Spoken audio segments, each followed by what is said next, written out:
বাঁকুড়ায়, যেখানে পুলিশকে মারধর করা হয়েছে বলে ইতিমধ্যেই খবর পাওয়া যাচ্ছে। বীরভূমের পর বাঁকুড়া, একেবারে ক্যাম্পে ঢুকে পুলিশকে মারধর করা হয়। সোনামুখীর উত্তর বেশিয়া ক্যাম্পেই আক্রান্ত উর্দি। দামোদর থেকে অবৈধভাবে বালি তোলায় বাধা, সেই রাগে 50 থেকে 60 জনের দল হামলা চালায় ক্যাম্পে। গভীর রাতে ক্যাম্পে ঢুকে মারধর করা হয়, 3 পুলিশ কর্মী আহত হয়েছেন। ক্যান্সারে নেই আর ভয়, NCRI হবে এর জয়। আপনাদের ভরসা নেতাজি সুভাষচন্দ্র বোস ক্যান্সার হসপিটাল।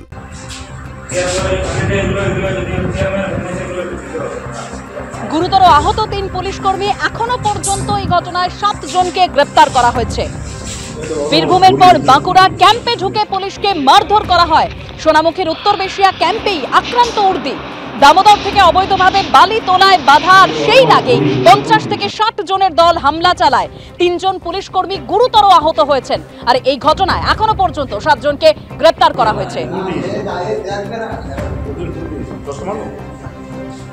1-2 মাস ধরেই যেটা লক্ষ্য করা যাচ্ছিল যে হঠাৎ করেই ওই গ্রামের যারা আছেন তারা দামোদরের চরে ট্রাক্টর নামিয়ে ইল্লিগালি বালি এবং বালির মুভমেন্ট করছিলেন এবং ইল্লিগাল স্যান্ড ট্রান্সপোর্টেশনের সাথে জড়িত ছিলেন।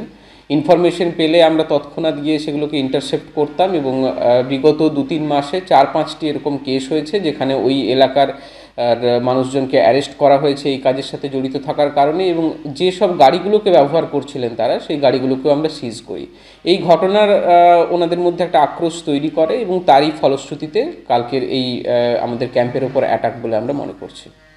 বালিমালা বলে সোনামুখী থানার অন্তর্গত, ওইখানে বেশ কিছু লোকজন, প্রায় আপনার 50-60 জন, তার মধ্যে উনি 19 জনের নাম দিয়ে একটা অভিযোগ করেন যে ওই 8টার সময় তার ওই ক্যাম্পাসে, মানে বেশিয়া ক্যাম্পাসের ভিতরে সবাই ঢুকে তাকে, এবং আরও যে তার সঙ্গে 2 জন ছিল, যে রঞ্জিত চৌধুরী এবং জয়ন্ত কুমার খাঁ, এদেরকেও আপনার মারধর প্রচণ্ড করে এবং ওদের হসপিটালে ট্রিটমেন্ট হয়। ওনারা যে 7 জন আসামিকে পুলিশ অ্যারেস্ট করে আজ ফরওয়ার্ড করেছে, 14 দিনের জেল হেফাজত হয়েছে।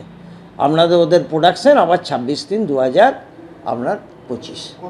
যাদবপুর বিশ্ববিদ্যালয়ে ভেতরে বাইরে মিটিং মিছিলে নিষেধাজ্ঞা প্রত্যাহার। নিষেধাজ্ঞা প্রত্যাহার করে নিলেন মাননীয় বিচারপতি তীর্থঙ্কর ঘোষ। এর আগে আপনারা জানেন কর্মসূচির জন্য যে নিষেধাজ্ঞা ছিল সেটা আগের মতোই নিয়ম মেনে পুলিশের কাছে আবেদন করতে হবে, এবং আগের নিষেধাজ্ঞা প্রত্যাহার করে নির্দেশ দিয়েছেন বিচারপতি তীর্থঙ্কর ঘোষ। বিজেপির মিছিল সংক্রান্ত মামলার প্রেক্ষিতে 7ই মার্চ হাইকোর্টের নিষেধাজ্ঞা, 13ই মার্চ বা পরবর্তী নির্দেশ না দেওয়া পর্যন্ত বহাল নিষেধাজ্ঞা আজ প্রত্যাহার।